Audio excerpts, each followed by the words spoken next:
Hey guys, it's Olivie Blake, and this is me not writing. So I've got a cup of tea, some winter wake-up tea, even though it's allegedly not winter. It's still hot. I'm sure all of you are aware that there's been some global panic. Yeah, I hope everything is going okay with everyone. There's been a lot of hot takes about this whole situation. There's been both a weird overreaction and underreaction. Yeah, people are really panicking more than they need to, but also it's best that we, kind of act preventatively quickly so that things don't get worse. And yeah, we're not going to dwell on that too much. Although someone did ask me if I would write a corona quarantine fic, which is funny because I did have to write a story for Which Ways. Well, as you probably know, I write for Which Way magazine, and I write basically 2 months in advance of the actual publication date.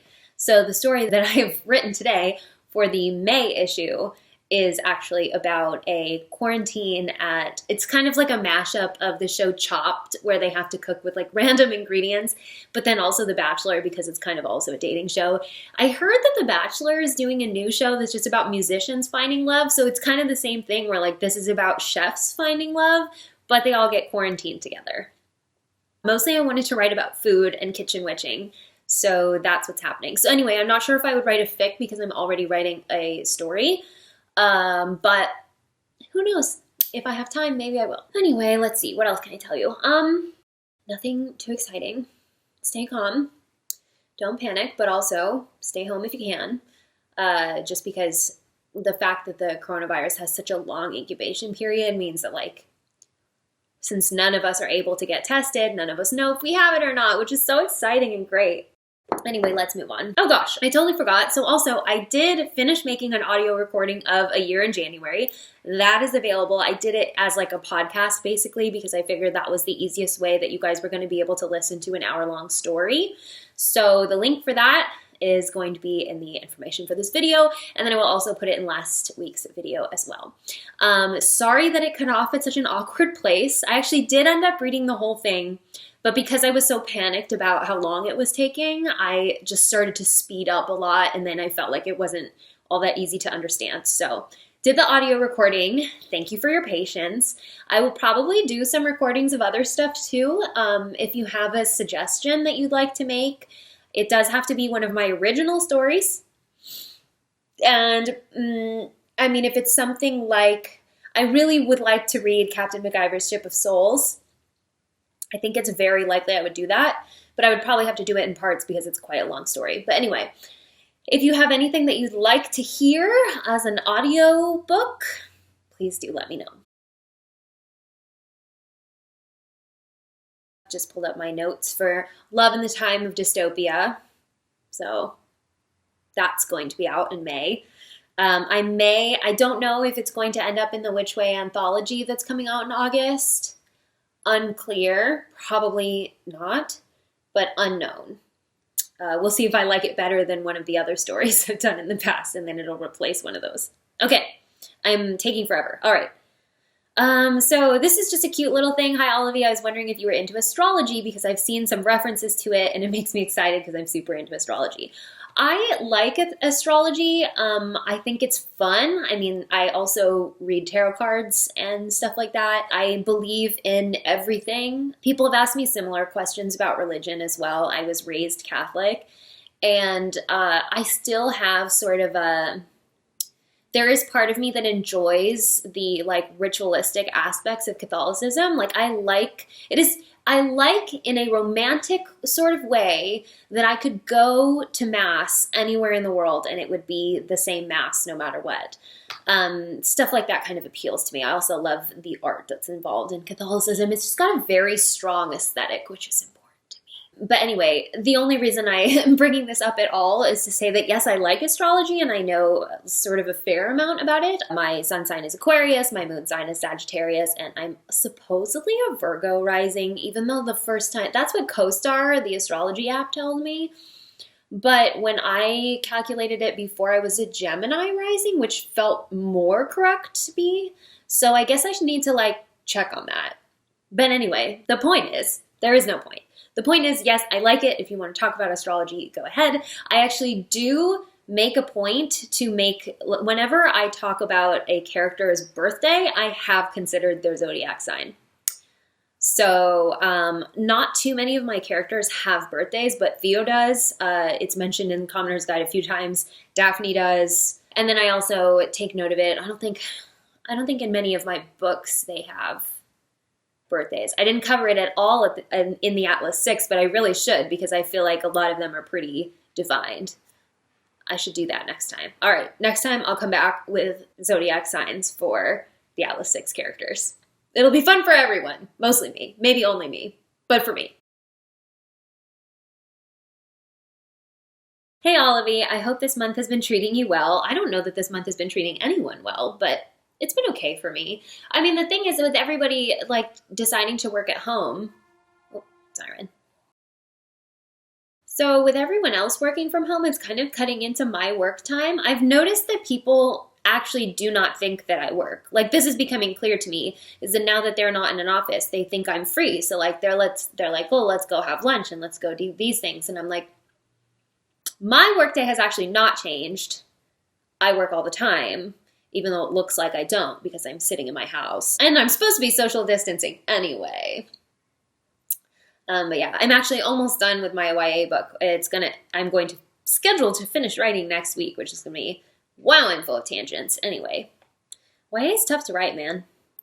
Things have to go faster. I don't know if you guys have noticed, but I take like a lot of words to make a plot happen, which I never realized was so much of a problem until I had to try to write YA, which has shorter word counts. Okay, so the summer of last year, I took the plunge and started seeing this guy who I was really into for a long time, and everything was great, but then we both moved away from home, and now we basically live on opposite sides of the country. At first, it was hard, but largely okay, and we both put in an effort to talk to each other as much as possible, but since the new year, he's been really distant. I get that he's busy, I am too, but it feels like the effort to communicate is being exerted solely by me. I love him and I know he loves me, which is why it hurts that it feels like he doesn't want to talk to me. I have confronted him about this, but it keeps happening. When do you figure out when it's time to fight and when it's time to let go? Am I just beating a dead horse? I would really appreciate an outside perspective. Thank you. This is rough. I actually just had to I was in this sort of position myself with a friend whose circumstances changed and they were no longer very available. And it's this weird thing, right, where you know they're busy and you can't blame them for being busy and you can't blame them for having their own life. But then there's something that's like really hollowly depressing about waiting for a response. And those like periods of having to wait just got longer and longer to the point where I was like, I'm almost afraid that I'm going to say something that's just going to annoy them, or like that's like, you know, we used to have this constant back and forth where we were talking all the time, and then all of a sudden it was only me talking, and then when I did hear back from them, it was hours later, you know, or like even a day later, and it's just kind of like, what is important enough to say? And you end up doing these weird kind of rationalizing in your head of like, what parts of me do I want to share and what parts do I not want to share? That's a me thing. I don't know if that was with you, but in my case, I talked to the friend about this a couple of times. It sounds like you have talked to your boyfriend a couple of times as well, and they weren't really able to make any changes, and he's not making any changes, and eventually I just had to kind of realize that I felt worse in the kind of wondering on my own why I wasn't getting a response, or why that communication wasn't there. Why I wasn't being shown that I was important. I feel like you can kind of feel yourself becoming less special to someone, or possibly not even special at all. And there's something that's so hurtful about that, that may not even be their fault, but you are having to put yourself through it because it's happening to you, and you're asking them for more and they can't give you any more. And so you think, okay, well, it's on me to deal with this shortage. It's on me to readjust my expectations. But that's not really how it should work. It just got to the point where I was like, okay, I really care about you. I care about our relationship. But at the same time, this relationship isn't the relationship I signed up for. This isn't the kind of, maybe in your case, this isn't the love that you want to receive, or it's not enough. And it's okay to admit to yourself that you're not being loved the way that you want to be loved. It's not even the way you deserve to be loved, although you do deserve it. It's just not love in a way that makes you actually feel loved. It's either not being communicated to you well, or it's not there for you in a way that actually makes you feel it. And obviously the first thing that you would do is have a conversation with your boyfriend about how, it's just not really enough. And, they always say, like, don't levy ultimatums or anything like that. But I think it does come down to, if this is the best that he can do, it's still not good enough. I think it actually might be time to take some time. And as much as I understand that that would suck, it's sometimes you have to let people realize what's important to them. I think in your case, you might be realizing that what's important to you is having a partner who's actually there.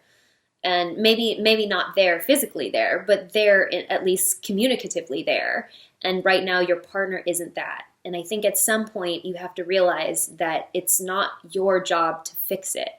Like, you're asking if you should fight, but I think you've been fighting. I think you've been fighting for a long time now. You said since the new year, you've been fighting for a couple months, and that must be exhausting for you. You must be exhausted. And I'm so sad to hear that. And I think that love, when it's good, should give you an energy back. It shouldn't make you tired. It shouldn't exhaust you in that way. Sure, sometimes it feels like a fight. Sometimes it takes effort. Love is a certain degree of difficult, right? Because communicating things and being vulnerable is difficult. But love shouldn't be hard. I think that when it's at its best, it pushes you to be better. It pushes both of you to be better. It pushes you to the people that you're going to be next, and pushes you both to grow and to grow together. And that's when people say love is hard, that's the hard part. But I think the actual feeling of love, it should feel easy. You shouldn't feel hurt by it. You shouldn't feel lonely in love. And you can say all these things to him. I think you can maybe try to put it into terms that he can understand. I don't know if those are different than the terms you've already put them in. Maybe you could try to put it into some sort of actionable item where it's like, I would appreciate at least, a call every night before bed, or like find out what your bottom line is, what you might be happy with, and see if he can give that to you. But I feel like if you are already at that point, I think you might be at the point where you got to let this go and see what happens.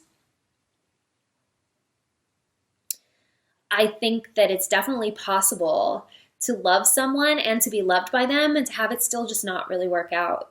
I think that there are so many people that you get to love in your life, and that you have that have the opportunity to love you. And I've said a lot of times that I don't necessarily think that there is, the one. I think there is the one at the time. And if you're really lucky, when you change, they change too. And they kind of, that new version of them is then the one again. But that doesn't mean that a relationship is not worthwhile, or that it wasn't worth having, or that it wasn't the right thing at one time, which I don't think helps right now, because I don't know that you're in that emotional place. There's also a possibility that there's something he's not telling you. It does seem like that's a little bit of an abrupt change for him to suddenly not respond. Maybe there's something he's not getting from you, and he doesn't feel like he can talk about that, so he's just not talking much at all. You might be due for like one last conversation. And I don't want to put a lot of pressure on that one conversation, but it seems like things are kind of hanging by a thread, where you guys can either be honest with each other about why this has happened and whether it can be fixed moving forward, and possibly coming out of that conversation might be, okay, our time ended. And it was great. and you still care about each other, and maybe at some other point you'll be in the same place at the same time and things will be different, but right now the timing is wrong, and it's good that you know what you need. I don't know if you have decided that yet, but it's good to know what you need. And you need more than this. You want more than this. You deserve more than this. So as much as it might hurt,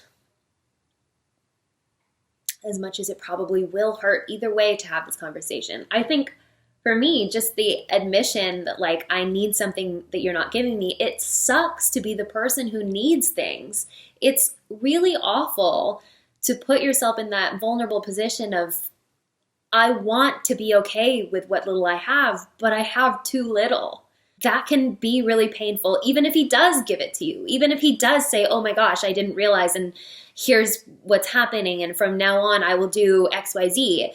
You still have that little bit of pain of like, you shouldn't have, as much as I've talked about self-soothing in the past, you shouldn't have to soothe your problems by yourself when you're in a relationship. I mean, that's the idea, is that you have someone there who's part of it. And it just seems like right now you're carrying too much of this relationship yourself. You've already been fighting.